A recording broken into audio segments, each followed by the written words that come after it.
Autoline on the Road from the North American International Auto Show is brought to you by Teijin Automotive Technologies and by Magna.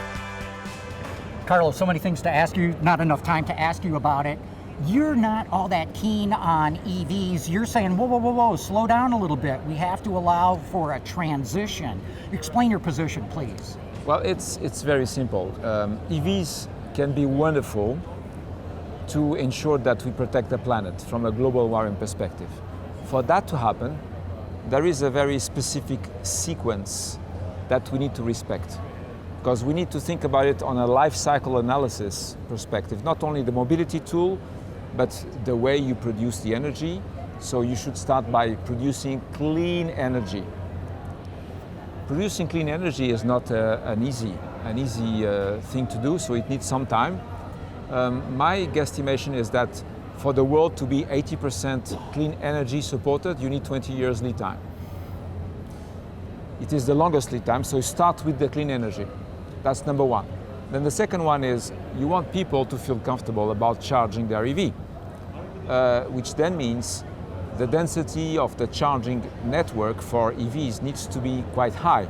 How high should it be?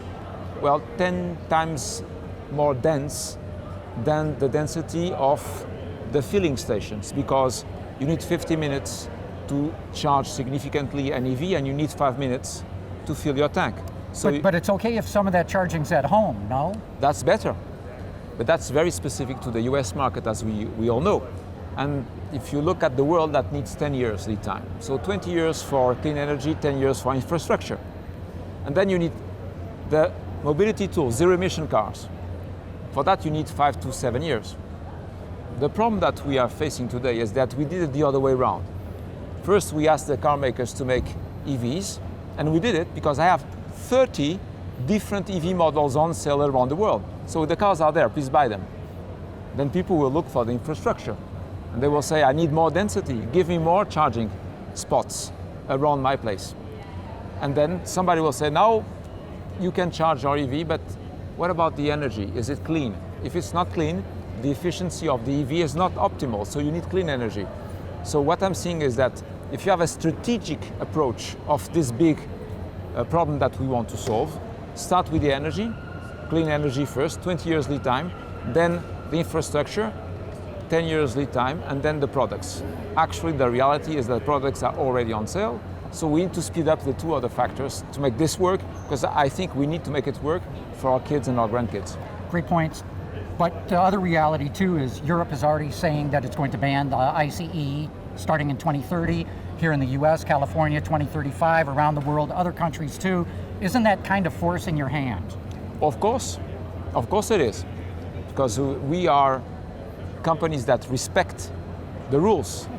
We are part of the society. We are here to bring wealth to the society.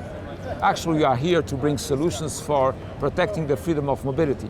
But as we are part of the society, we respect the rules.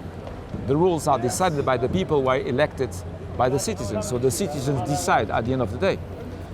If we ban the ICEs too soon, the problem is going to be the affordability of EVs.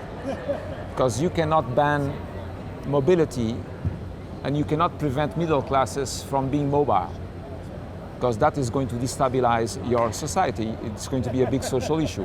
So you need to protect the affordability. And the time at which you ban the ICEs needs to be the time at which you can offer affordable EVs to the middle classes. So that's where you should tune it. Europeans said we will be there at 2035. California said the same. We'll see. Future, we'll see. We'll say. What is sure is that we are working very hard on the affordability, and we perfectly understand that our mission is to provide freedom of mobility, which is safe, clean, and affordable. Do you find any change in sentiment amongst elected officials, policymakers, since you've been saying these things?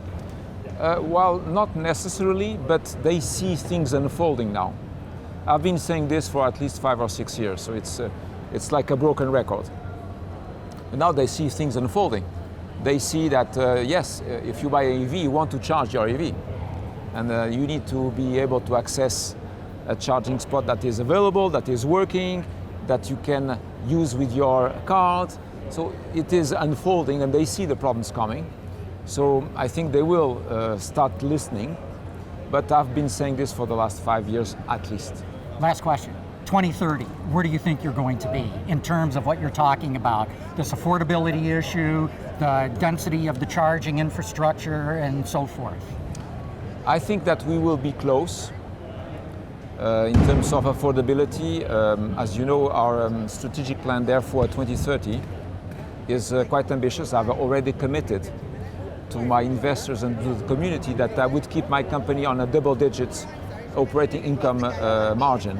So that means that I'm going to be able to reduce my costs and sell the value of what we are doing. So I think 2030 will be very fine. Actually, we have committed that our revenues would double and that we would keep the operating income margin at a double-digit level as a floor. So we feel confident. We have already committed to our investors and to the community. Now, to which extent is that going to deliver affordable EVs, we'll see. But I'm sure that the regulators will be ahead of us to prevent people from using mobility devices which are not clean. So they are leading the way, and we are part of the society, so we will respect the rules. This is how we think. Very good. Carlos Tavares, thank you so much for your time. My pleasure, thank you. Thank you.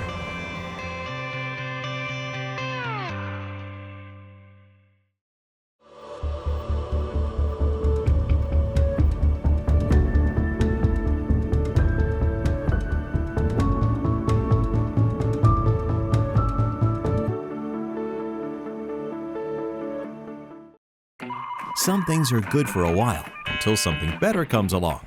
Teijin Automotive Technologies is helping make metals a thing of the past with advanced composite materials. Teijin Automotive Technologies, the formula for better mobility.